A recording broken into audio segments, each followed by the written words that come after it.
اور کسی سے اپنی پریشانی کا اظہار نہیں کر سکتی۔ ہاں کہو، میں ہمتن گوش ہوں۔ میری بہن رفیہ نے کہا۔ میری پھوپھی اپنے بیٹے کے لیے میرا رشتہ مانگ رہی ہیں اور میں ایسا نہیں چاہتی۔ ڈر گئی ہوں کہیں والد صاحب اس رشتے کو منظور نہ کر لیں۔ اس میں حرج ہی کیا ہے؟ تمہاری سگی پھوپھی ہیں اور پھر امیر کبیر لوگ ہیں، بیاہ کر انگلینڈ چلی جاؤ گی۔ ایسے رشتے کا تو لڑکیاں اور ارمان کیا کرتی ہیں۔ کیا تمہیں پھوپھی زاد ناصر پسند نہیں ہے؟ یہ بات نہیں، وہ اچھا لڑکا ہے، خوبصورت بھی ہے۔ پھوپھی بھی مجھے دل سے چاہتی ہیں۔ مگر وہ کہتے کہتے رک گئی۔ مگر کیا؟ مجھے رضوان پسند ہے، اسی سے شادی کروں گی۔ وہ جو سارے علاقے میں برائیوں کی وجہ سے ایک ناپسندیدہ شخصیت ہے، وہ تو ہمارے علاقے کے ماتھے پہ کلنک کا ٹیکا ہے۔ پگلی، کیا ہو گیا ہے تمہیں؟ کیا کروں رفیہ، وہ جیسا بھی ہے مجھے بچپن سے پسند ہے۔ بدنام زمانہ ہے تو کیا کروں، وہ مجھے بہت اچھا لگتا ہے۔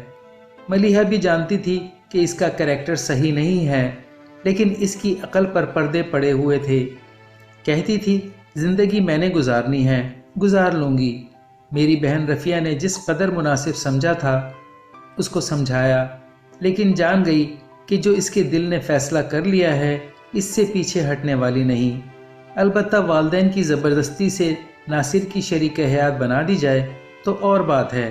ملیحہ نے اپنی والدہ کو بتا دیا کہ وہ ناصر سے شادی نہیں کرنا چاہتی، کیونکہ والدین سے ہزاروں میل دور جانے سے گھبراتی ہے۔ وہ شادی پاکستان میں کرنا چاہتی ہے۔ یہ نہ بتایا کہ وہ رضوان کو پسند کرتی ہے اور اس کے ساتھ شادی کے خواب دیکھ رہی ہے۔ جانتی تھی کہ اس بات کو جان لینے کے بعد والدین اور شدید فکر مند ہو جائیں گے، کسی طور اس بدنام زمانہ لڑکے کے ساتھ شادی جیسے بندھن کی اجازت نہ دیں گے۔ اور یہی ہوا۔ ملیحہ کی ایک نہ چلی، والدین نے زبردستی ملیحہ کا نکاح ناصر کے ساتھ کر دیا۔ نکاح کے بعد پھوپھی اپنی فیملی کے ساتھ واپس انگلینڈ لوٹ گئیں اور کچھ مدت بعد رخصتی کی مہلت لے لی۔ اس عرصے میں ملیحہ ازحد پریشان رہی۔ پہلے وہ صرف کالج میں رضوان سے بات کر لیتی تھی۔ آتش عشق نے اسے اتنا بے قرار کیا کہ وہ گھر سے موقع ملتے ہی رضوان سے ملاقات کرنے چلی جاتی۔ ایک روز اس کے بھائی نے اسے رضوان کے ہمراہ شہر کے ایک پارک میں گھومتے ہوئے دیکھ لیا۔ اس نے والد کو بتایا۔ یوں وہ گریجویشن بھی مکمل نہ کر سکی اور اس کا کالج جانا بند کر دیا گیا اور وہ گھر میں محصور کر دی گئی۔ اس طرح شادی کا دن آ گیا اور وہ روتی ہوئی ناصر کے ہمراہ انگلینڈ قدار گئی۔ وہ انگلینڈ جانے کے بعد بھی سیٹ نہ ہو سکی۔ وہاں اسے آزادی میسر آئی تو فون پر رضوان سے بات کرنے لگی۔ شادی کو 3 برس بیت گئے، ایک بیٹی بھی ہو گئی۔ وہ رضوان کو نہ بھلا پائی۔ وہ اب بھی بے قرار تھی، کسی طرح پاکستان چلی جائے اور رضوان سے ملاقات کرے۔ اسی لیے وہ نہ شوہر کو خوش رکھ سکی اور نہ سسرال کے دیگر افراد کو۔ وقت کے ساتھ ساتھ ملیحہ اور ناصر کے درمیان جھگڑا ہوتا رہا، اختلاف بڑھتے رہے اور بات بالآخر طلاق تک پہنچی۔ ملیحہ نے بیٹی بھی شوہر کو دے دی اور خود پاکستان آ گئی۔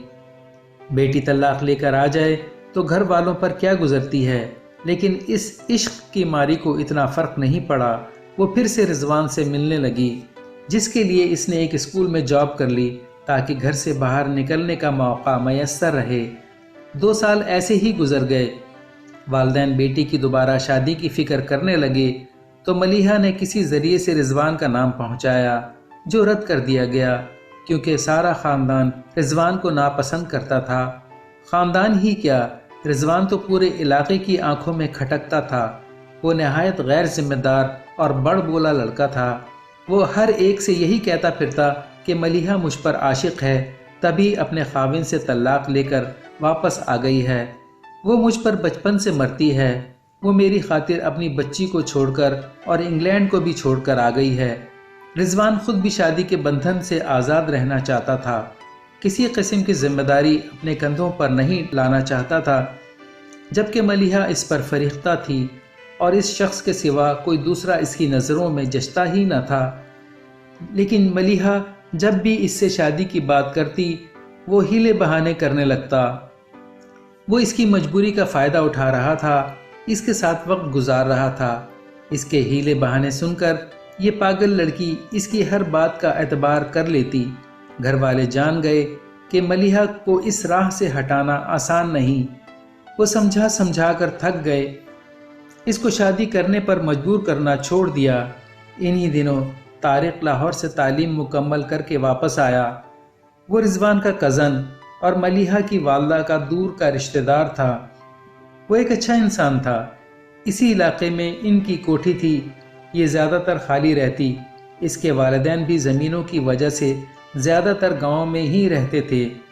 کبھی طارق یا کبھی اس کے والدین آتے تو کچھ دنوں کے لیے کوٹھی آباد ہو جاتی تھی۔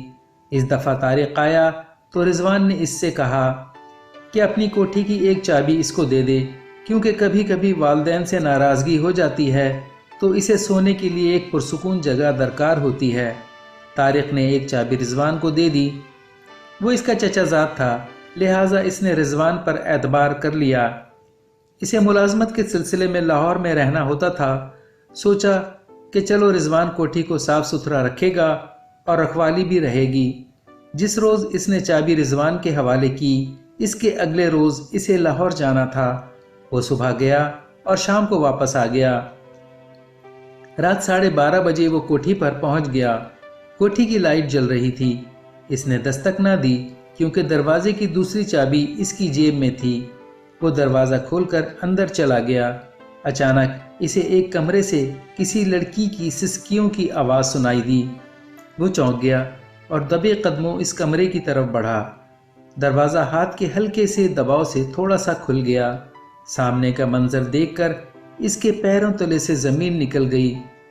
ملیحہ صوفے پر سمٹی سکڑی بیٹھی تھی۔ اس نے بازوؤں پر سر رکھا ہوا تھا، چہرہ چھپائے رو رہی تھی۔ اس کے کپڑے پھٹے ہوئے تھے، بال بکھرے ہوئے تھے اور رضوان اس کے قریب کھڑا تھا۔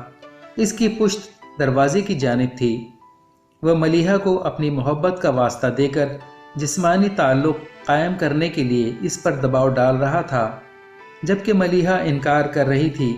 اس کا کہنا تھا کہ نکاح کے بغیر وہ یہ سب کچھ نہیں کر سکتی۔ سب سے خطرناک بات یہ تھی کہ وہ اس ساری سچویشن کی ویڈیو بنا رہا تھا۔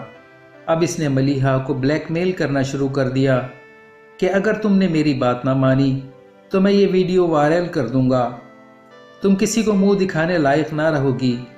اب طارق سے صبر نہ ہو سکا۔ اس نے پکارا، یہ کیا ہو رہا ہے؟ تم ملیحہ کو اس وقت رات کے 12 بجے میرے گھر پر کیوں لائے ہو اور اب اس کی ویڈیو بنا کر اس کو بلیک میل کر رہے ہو؟ طارق کی آواز سن کر جیسے ملیحہ کی جان میں جان آئی۔ طارق نے زمین سے دوپٹہ اٹھا کر اس کے سر پر رکھا اور کندھوں کے گرد لپیٹ دیا۔ رضوان کا رنگ فخ ہو گیا۔ طارق نے آگے بڑھ کر اس کے ہاتھ سے موبائل چھین لیا اور اس میں سے تمام ڈیٹا ڈیلیٹ کر دیا۔ کیا میں نے تم کو اپنے گھر کی چابی اس لیے دی تھی؟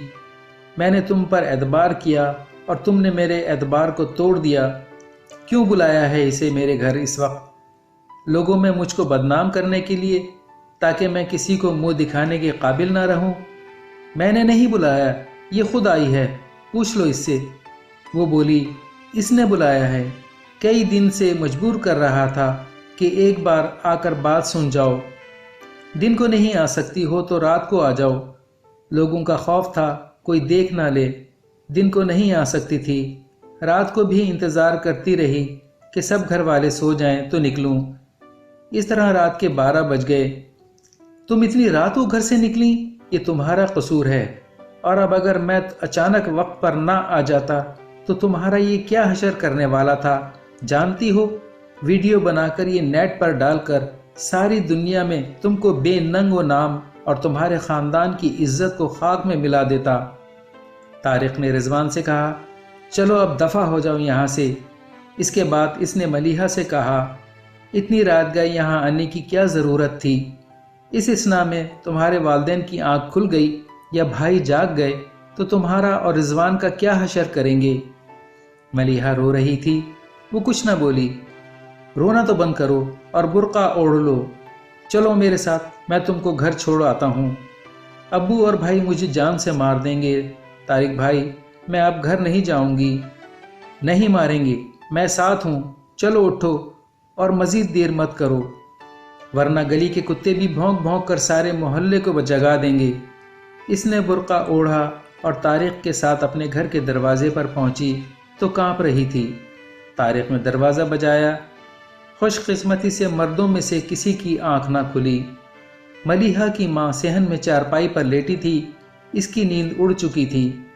اس نے بیٹی کی خالی چارپائی دیکھ لی تھی، اسے گھر میں گھوم پھر کر تلاش بھی کر لیا اور اب لیٹ کر سوچ رہی تھی کہ کیا کرنا چاہیے، شوہر اور بیٹوں کو جا کر یہ بری خبر ان کو سنائے یا نہیں۔ اسی اسنا میں دستک ہوئی تو تڑپ کر چارپائی سے اٹھ کھڑی ہوئی، سمجھ گئی کہ یہ ملیحہ ہی ہوگی۔ بجلی کسی تیزی سے دروازے پر پہنچی۔ کون ہے؟ آہستہ سے پوچھا۔ میں ہوں ملیحہ، ماں کی آواز سن کر وہ منمنائی۔ ماں نے بغیر آہٹ کیے دروازہ کھول دیا۔ وہ جب نکلی تھی تو دروازے کو باہر سے کنڈی لگا گئی تھی، لیکن طارق نے سوچ سمجھ کر دستک دی تھی۔ وہ لڑکی کو اس کے ورثہ کے سپرد کرنے کے بعد تسلی کر کے جانا چاہتا تھا۔ اسے ڈر تھا کہ ملیحہ مارے خوف کے گھر کے اندر جانے کے بجائے اس کے جانے کے بعد پھر سے کہیں اور نہ نکل جائے۔ طارق نے کہا، ملیحہ کو سنبھالو اور گھر میں کسی کو کانو کان خبر نہ ہونے دینا کہ یہ باہر گئی تھی۔ خالہ جی میں کل آ کر آپ کو تمام احوال دوں گا۔ ملیحہ کی ماں جو از حد پریشان تھی اور موت جیسی اذیت سے دوچار تھی، اس وقت خاموش ہو گئی اور ملیحہ کو لے کر اندر چلی گئی۔ اگلے دن طارق آیا اور تمام احوال اپنی خالہ کے گوش گزار کیا۔ تب ملیحہ کی والدین نے کہا، بیٹا تیرا یہ احسان عمر بھر نہ بھولوں گی، تو نے مجھ پر جو احسان کیا ہے اس کے لیے اپنی جان بھی دے دوں تو کم ہے۔ طارق نے کہا، بہتر یہ ہے کہ کوئی اچھا رشتہ دیکھ کر اس کی شادی کر دیں تاکہ یہ اپنے گھر کی ہو جائے اور آپ کے سر سے بوجھ ہلکا ہو۔ بیٹا شادی کر تو دوں مگر کس سے؟ کوئی اچھا رشتہ آئے تو؟ آج کل کنواریوں کے لیے اچھے رشتے نہیں ملتے، یہ تو پھر متعلقہ ہے۔ اگر تمہاری نظر میں کوئی اچھا رشتہ ہو تو بتانا، عمر بھر دعائیں دوں گی۔ تبھی طارق نے کہا، بیٹی کو میرے روبرو بلائیے، اس کی رضا پوچھ لوں۔ ملیحہ کو اس کی ماں نے آواز دی۔ وہ بولی، طارق سے بات کرو۔ طارق نے پوچھا، ملیحہ رضوان سے سبق حاصل ہو چکا ہے یا ابھی کوئی کسر باقی ہے؟ مجھے اس سے نفرت ہو گئی ہے، اپنے خالق کی قسم، اس رب کی قسم جس نے مجھے پیدا کیا، اگر کل رات آپ نہ آتے تو شاید آج میں اس دنیا میں نہ ہوتی۔ طارق نے پوچھا، اب دوسری شادی پر رضامند ہو تو بتاؤ تاکہ ہم کوشش کریں۔ جیسی میرے والدین کی مرضی ہوگی میں ان کی مرضی کے مطابق عمل کروں گی۔ ملیحہ نے سر جھکا کر جواب دیا، ٹھیک ہے خالہ، میں بہت جلد آپ کے اس مسئلے کو حل کرنے کی کوشش کروں گا۔ اس نے وقت ضائع کیے بغیر اپنی والدہ کو ملیحہ کے گھر رشتے کے لیے بھیج دیا۔ چونکہ رشتہ داری تھی اور طارق پڑھا لکھا اور خوشحال گھرانے سے تعلق رکھتا تھا، ملیحہ کے والد اور بھائیوں نے طارق کے رشتے کو غنیمت جانا اور فوراً ہاں کر دی۔